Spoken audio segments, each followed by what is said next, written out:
The folding iPhone is actually real and may be launching way sooner than we thought. Plus, we've got leaks on Apple's all-new March event happening soon. Our very first images of the iPhone 16 have emerged, and Apple Vision Pro 2 rumors have already started. Yes, it has been a jam-packed week for Apple news. So much to talk about: new products, new events, new iPhone 16 stuff. Let me break down all the Apple news you need to know about right now.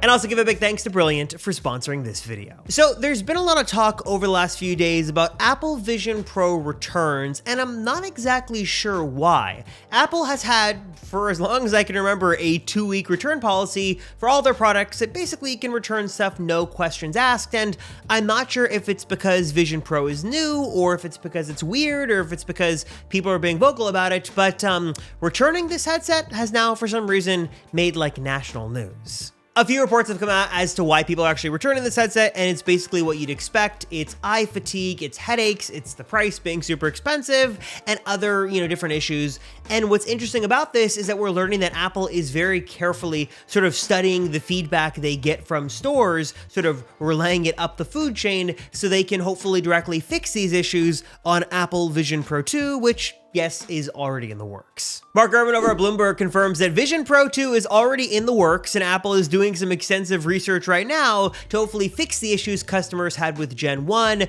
We also don't exactly know where we stand on the lower cost Apple Vision Air, regular Apple Vision. We know it's in the works, but not exactly sure when it's launching. Remember, right now is 2025, so you can buy one of these things and not break your bank account. And if you're wondering on Vision Pro 2, that is in the works and should be coming, according to Mark Gurman, sometime in sort of the latter half of 2025, so maybe the fall of next year at the earliest. But coming back from that to 2024, we've got to talk about some stuff happening in the Apple world like right now, or I should say very soon, and that is the very first Apple event of the year set to happen in just a couple of weeks, and should be pretty much jam-packed with a slew of new products. OLED iPad Pros should finally be making their debut at this March event. It's gonna be great to get some new iPad stuff, though be prepared, pricing will likely go up with these newer, nicer screens, so be prepared for a little bit of sticker shock there. We also should get a new 12.9-inch iPad Air, so if you want a big iPad screen experience, but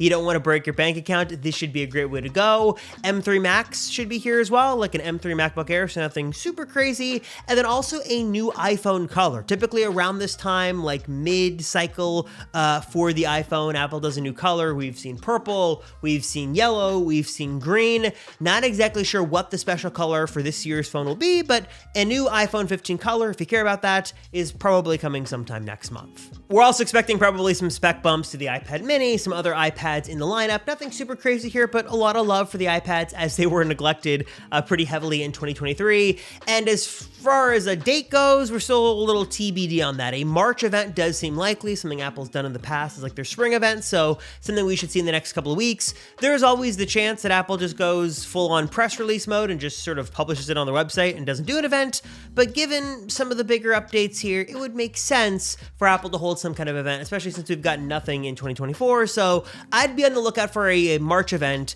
sometime in the next couple of weeks for Apple to give their first good morning of the year and give us a few new products and spend a little time going over what's new.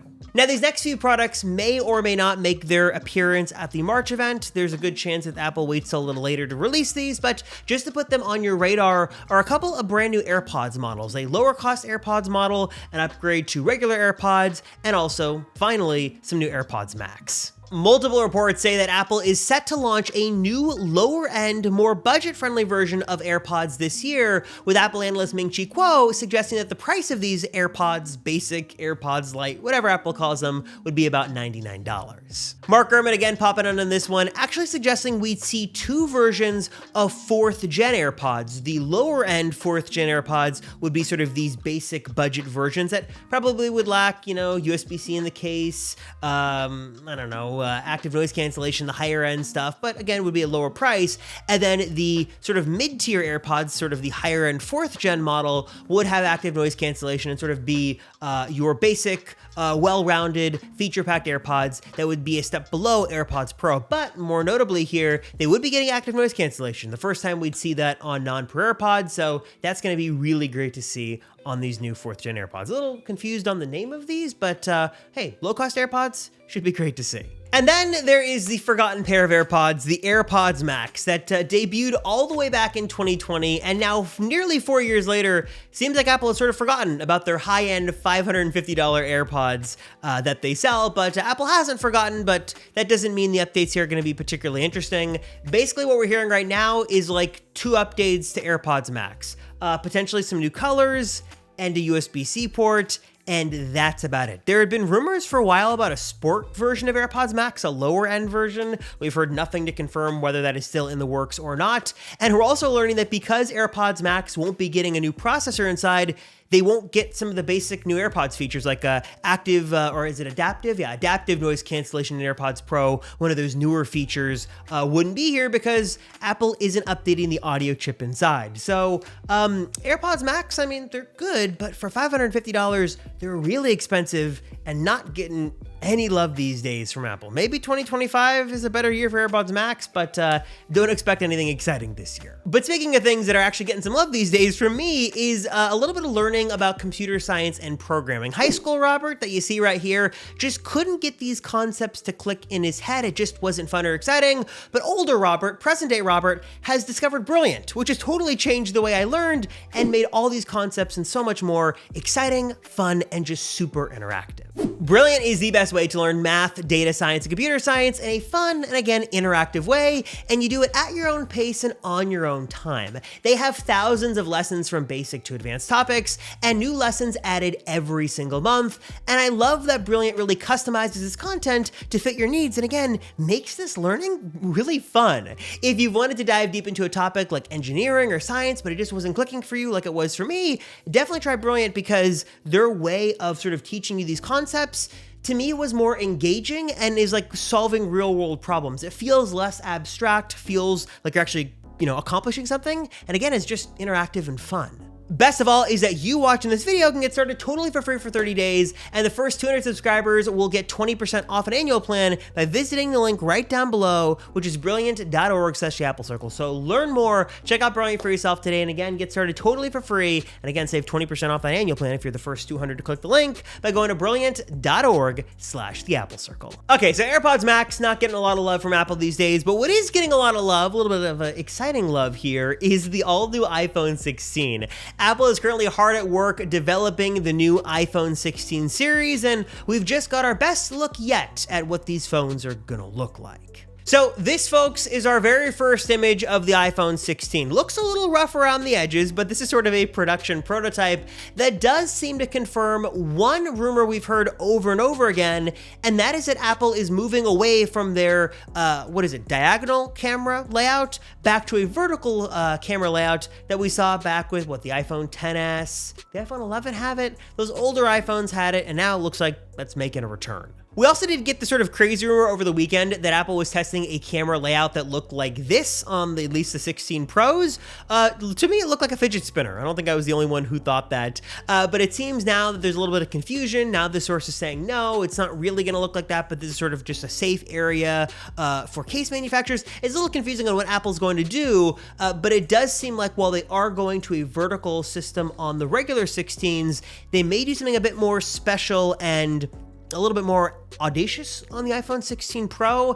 Definitely some camera upgrades coming this year, and hopefully something cool to go with that new layout. Hopefully some better camera hardware behind the scenes as well. We're also learning of a couple of potential color options for the 16 Pros this year, potentially Desert Titanium and Titanium Gray. These could be the colors we see, though I will say that typically when we hear about colors this early, they don't end up actually happening. At least that's what history has proven to us. So take those with a major grain of salt. But we are learning that the iPhone 16 series might have one feature that does sort of make sense, and that is an improved microphone array that would work better with the new smarter Siri coming with iOS 18. Now, at least in my experience, Siri listening to me has never been the problem. It's that its brain power is like unusable. So I don't know what better microphones would do, but apparently we've heard that Apple is like pouring billions of dollars into making Siri better. We know it's going to be a big part of iOS 18 is an actual smarter and more useful Siri. We're also hearing that Apple is hard at work on some brand new products coming in the not too distant future, hopefully. One of those being the iPhone Fold. Yes, the folding iPhone is alive and well inside of Cupertino, and at least one rumor claims that Apple is actually removing people from the Vision Pro project and moving some of their top talent over to the iPhone Fold project to try to get this out sooner than later. We've heard that Apple has been experimenting with the folding iPhone for a while, different form factors. There's been issues with reliability and durability and stuff like that. But according to a couple of reports, this is still actively being developed at Apple and might actually make its release over the next couple of years. And also, speaking of new products, there is one more product that Apple actually might build and release over the next couple of years that I don't think anyone actually expected, and that is a smart ring. We know that Aura has their smart ring, a couple of other companies making their own smart rings. Samsung is entering the smart ring space, and now new reports says that Apple is also considering entering this space as well. And this does sort of make sense, as we've heard that they are very concerned and actively working to bring the Apple Watch fitness tech into other products. Some people don't like wearing the watch on their wrist. Some people complain if they've got tattoos, it doesn't work, or other obstructions. We've heard for a while that Apple's working to bring some of this Apple Watch health fitness tech into AirPods, so you could get sort of the same level of fitness tracking just by having those in your ear and not on your wrist. But now a smart ring might be another way to do that as well. And I will say, as someone who's worn an Aura ring for over a year now, I actually like the form factor. I don't really notice it as much as I do the Apple Watch. I don't mind sleeping with it because it's comfortable and a lot less bulky. I do love the Apple Watch for the information I get, because with no screen, this is kind of useless, but I will say it's something you really get used to, and it is really nice to be able to pop open the app on my phone and check all this data, all collected by this ring that is on my finger. So would be cool to see Apple build a smart ring. What do you think? Does that make sense? Does it not? Let me know your thoughts on that down below. And while you're down there, give me your thoughts on all the Apple news for the week. Your thoughts on the March event that we hopefully should be getting soon, the iPhone 16. What color do you think will come at the March event for the iPhone 15? You let me know your thoughts down below. As always, I appreciate you guys watching. Thank you so much for your support. Thank you for allowing me to geek out over Apple news every single week. I love it. Hopefully you guys love it too. Thank you all. I'm Robert Rosenfeld from the Apple Circle, and I'll see you all in the next one.